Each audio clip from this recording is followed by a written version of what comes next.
Esselamu Aleyküm ve Rahmetullahi ve Berekatuhu. Hürmetli dostlarım, hürmetli abalarım, abilerim. Bugün sizge bir kıtsi hadis rivayetini iske çürüp bitesim kile. Resulümüz Muhammed Mustafa aleyhissalatu vesselam üretip kaldırdı. Allah Teala itti dey. Kul nişik özünün ilahin Rabbasın körüge tili dey. Allah tağın ana karata şundi bular.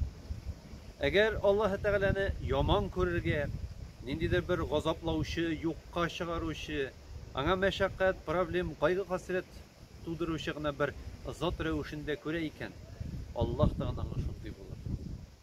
Ekim Allah Teala'nı merhamet iyesi, Allah Teala'nı en büyük bizge karata mehabbetini jitkizgen, bizni suygen, bizni yaratkan, bizge karata özünün indi in hayırlı bereket rahmetlerine birge tilegen zat dip körüge tili iken Allah tağın anın üçün şunday bulur deyip.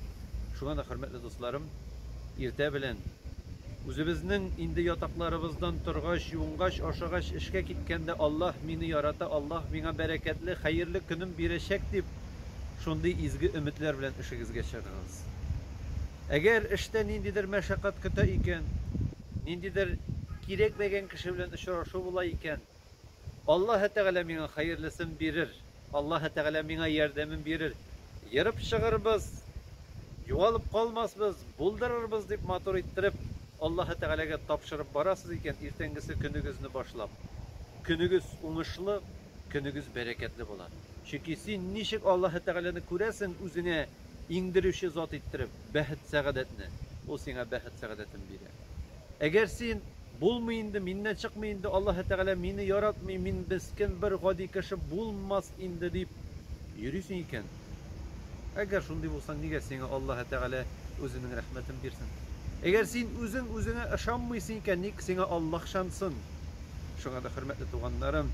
وَمَنْ يَتَوَكَّلَ عَلَى اللّٰهِ فَهُوَ حَسْبُهُ deyip Rabbimiz Allah Teala'ya kim Allah Teala'ya dey, şin kongilden tapşırıp, ümitlenip yaşaydı, Allah ana jiterdi.